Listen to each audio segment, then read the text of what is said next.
उगा आम्ही काळं पडलो नाही बोलले खाऊन काळं पडलो फुकट जावं लागायचं. नारळ सुद्धा नाही म्हटल्यावर सावजी काताराची बायको वारणायची, म्हणायची एक ना एक दिवस तुकोबरायसारखं तुमचं होईल. तुकोबरायचं झालतं काय? दुष्काळ आटिले द्रव्य नेला मान, एक स्त्री अन्न करता मेले. एवढे जागेदारी तुकोबरायचे, पण बायको अन्न करून मिळते. महाराष्ट्राला जनता प्रसन्न आहे, पण काही मागित नाही तरी सुद्धा दुःख नाही. तुम्ही एक दिवस तुकोबरायसारखं होताल असं म्हटल्यावर ऐकत नाही म्हणजे बरोबर काटा काढा ठेवलं, पण मालकाचा नाही तुकोबरायचा. आणि सावजी कास्तराची बायको म्हणजे मालक रोजच कीर्तन जाता. आज एकदा महाराजाला आपल्या घालला. सावजी कास्तराला आनंद झाला, कधी नाही ती सद्बुद्धी सुचली. आणि सावजी कास्तार तुकोबराय घरला घेऊन आले. आल्याबरोबर त्यांची सेवा चांगली केली. न देता तरी देऊ नका अन्न, भुकाचे जेवण तरी बाजा, घालू नका दूध त्याच्यामध्ये सार, ताकाचे तरी उपकार करा. जेवण केलं. रात्रभर मुक्त मला तुकोबरा तिथं दोघं रात्रभर महाराजांची सेवा करतायत. सकाळी सावजी काताराची बायको लवकर उठली. पातेल पाण्यात ठेवले, एवढा जाळ घातला, एवढा जाळ घातला, पाण्याला उकळी आली. सावजी कास्तार गेला, पातेल उतरला. सावजी कास्तारवर बायको म्हणते पातेल उतरू नका, थांबा. काय महाराजांना आंघोळ घालायचंय, पण त्याला अंगाला लावायला उठणं नाही, साबण नाही, घेऊन या. बायकोर विश्वास टाकला, पण विश्वास घातकी बायको निघाली. हे चांगला वागा. मला शिव एका गावाला कीर्तनाला गेलो, टेकून महाग टिकली लागली.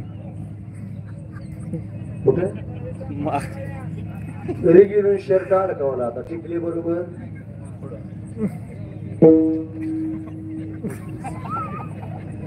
कीर्तनकार येण्याच्या कीर्तनकारावर कीर्तनकार बायकोची सोच नसेल.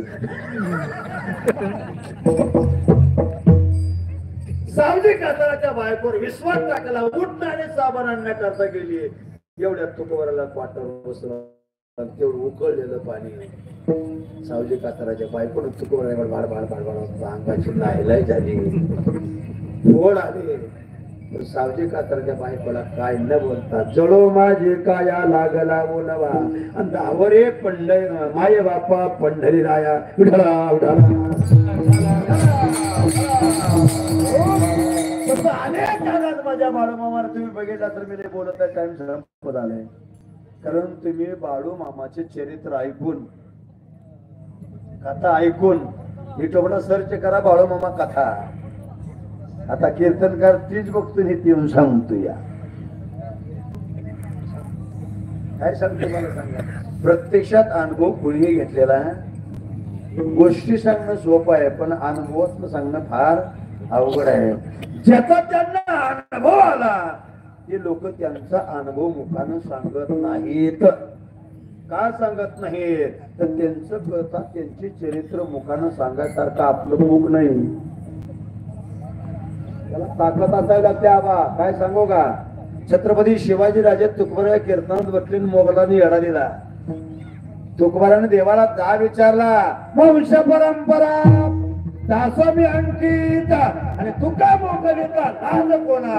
देवा या कीर्तनात राजावर बसला असेल आणि त्याला जर मोगलाचं सैन्य पकडत असेल तर आबरू माझे जाणार नाही, तुझ्या आबरू जाईल. माझ्या देवानं छत्रपतीची रूप धारण केली. बरोबर की चूक? बरोबर आहे ना. का धारण केले तर रूप धरण्याच्या योग्यतेचा होता म्हणून रूप धारण केले. जर ती योग्यता नसेल तर माझा देव छत्रपती झाला.